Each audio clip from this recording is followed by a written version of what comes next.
I want to talk about the Holy Trinity of Virgins. So, in the Holy Trinity of Virgins, there is the lover, there is the mother, and there is the warrior or the protector. And all of these are virgins. So, let's start off with my homegirl. Okay. The first in the Trinity of archetypes that I want to discuss is Mary, which is the Divine Mother archetype. She's also probably the most famous virgin in history right now. Like the most well-known, like, hey, everybody knows that Mary was the mother of Jesus. And she also holds the energy of what a spiritual pregnancy is. Mary had something that was equated to spiritual virginity, where she was the embodiment of purity and integrity. Mary was a priestess already, and she had taken a vow of celibacy and devoted her sexuality towards her spirituality and to the divine.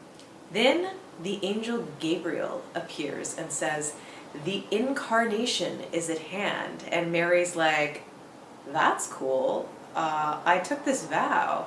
And the angel's like, "No problem. You can keep the vow, and we'll offer you this divine child through the grace of the Holy Spirit."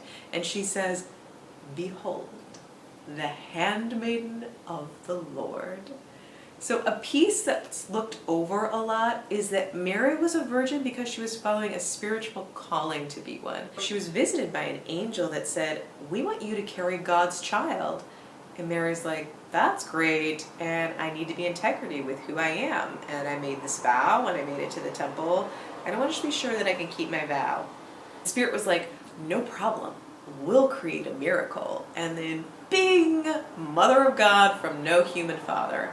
So Mary's virgin archetype offers us a teaching of spiritual pregnancy. She's not dependent on any male figure to fertilize her. The spiritual pregnancy is something that fulfills her from within. So her womb holds this mystery to sacred inner union that leads to the holiest of creations.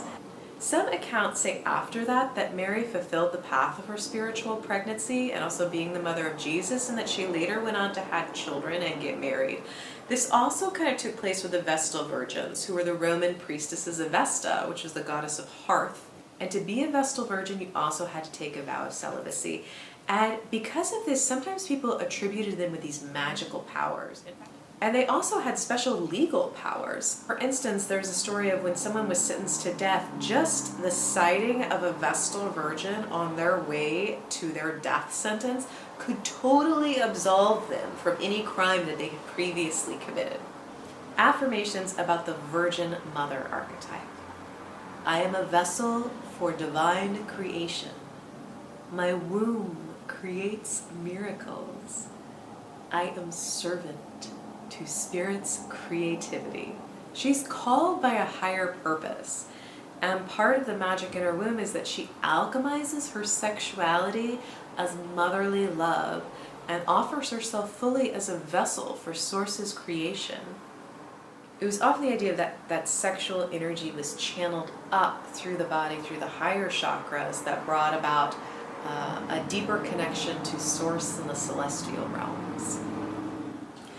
The shadow side of the Virgin Mother is that there's a loss of identity.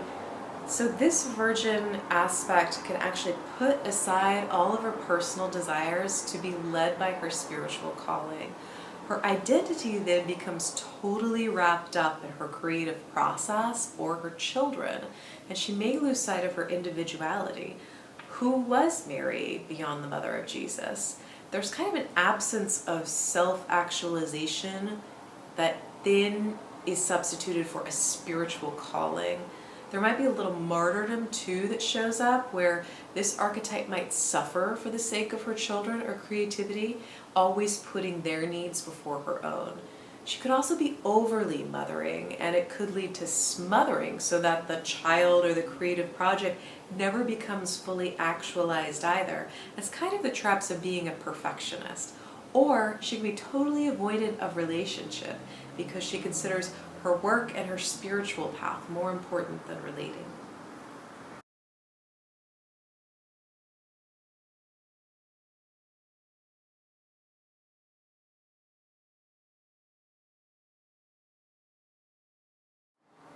Artemis, the warrior, huntress, protector virgin. Here's an excerpt from an early folk tale by Callimachus.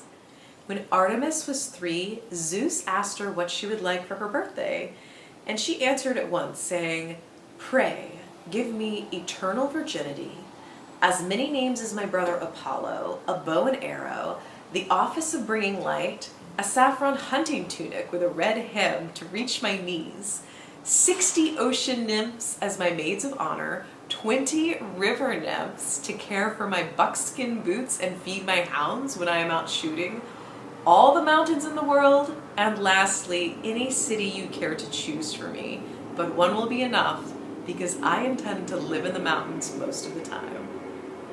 Damn! Woman knew herself. She knew her desires and exactly what she likes, and she doesn't have time for other fancies that might pull her from them. First thing she asked for was eternal virginity. Because she was so clear about her desires, she didn't have time for anyone else's. She was a wild, wandering mountain goddess, and that realm naturally included beasts and labor. She knew exactly what gave her pleasure and asked for it clearly. She knew herself, knew what she needed to fuel and fill her pleasure to live out the Dharma as a virgin goddess. She was also a protector of women in pregnancy, labor, and childbirth, and served as an escort that welcomed women out of marriages that kept them too much in the dark, or marriages where their light was like kind of going out and they were feeling just a little bit dimmer. Her concept is know your desires and run with wolves. Her light side is that she knows herself. She follows her desires. She's at one with nature and is a little wild. She knows how to actively provide for herself and protect herself and others. She has total autonomy. She's somebody who could like go live in the woods. You'd never hear from them, for like 10 years, and then come out and be like, what? I was just running out with the wolves and lost track of time. The shadow side of the warrior, huntress, protector archetype, sometimes Artemis is viewed as a man-hater or avoidant of relating and relationship, but she's actually resistant to her own femininity and her own softness. It may come out as perceiving men or man as weak or unreliable, and she feels she has to man up. She might emasculate men in order to feel superior. Second wave feminists were really good at this. This archetype probably birthed the phrase, woman needs a man like a fish needs a bicycle. She could also be self-sufficient to her own detriment.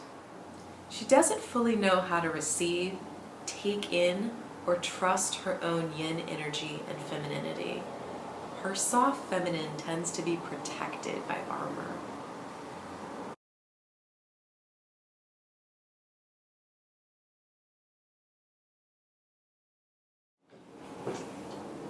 Aphrodite, the virgin lover. Aphrodite, goddess of love, pleasure, fertility, sensuality. I know what you're thinking. How could Aphrodite be a virgin when she's the goddess of love, pleasure, and sexuality? Aphrodite is called the emerging one. And the story goes she renewed her virginity every morning by bathing in the sea. Before every love, she was a maiden. How is it that a woman can make herself a maiden again? Okay, psychologically, spiritually, and heart-centered renewal. The idea of approaching every encounter as if it were the first, with total presence, total commitment, and a total open heart. The virgin lover, she exudes magnetism. She is magnetic because she's also yin and absorbing, and through that absorbing, she is radiant. She knows how to alchemize and absorb new ideas and experience through this contagious enthusiasm and her yes to life. Opportunities and people flock to the virgin lover, and they always seem to sparkle and exude a sense of being supported and directed by the universe. She is a master, or maybe I should say a mistress of the yin, of the receiving world. She is an embodiment of radiance that is sourced from knowing how to fulfill and nourish herself. She knows how to take in and fill herself and become this untarnished radiance. Everything in any moment is a first time for her. The smell of a rose, the sun on her skin as it penetrates her soul. And then she in turn radiates out all of these experiences that increase her beauty and her shining. She is the blossoming of yin, where she takes in and radiates out the world. Yes please, I'll have some more. Or like that famous line from When Harry Met Sally, I'll have what she's having, the light side.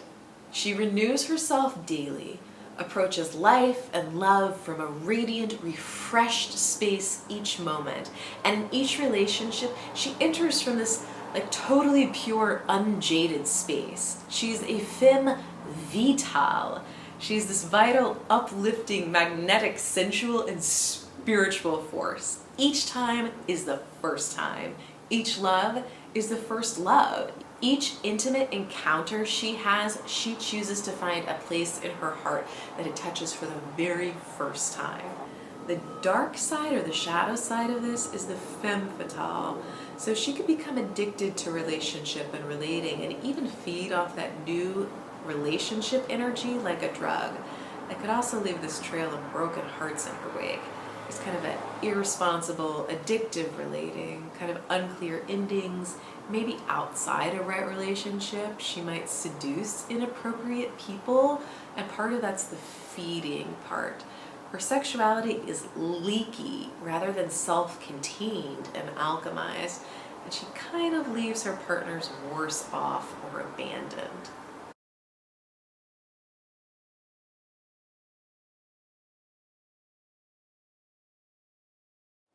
All right, I'm going to leave you with a virgin affirmation that was found on the Archetypes.com. I really liked this.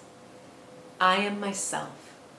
My body, my attention, my affections are all mine to share, and intimacy at any level comes from me, not as a reward or certificate of ownership, but as part of that which I have to offer those of my choosing.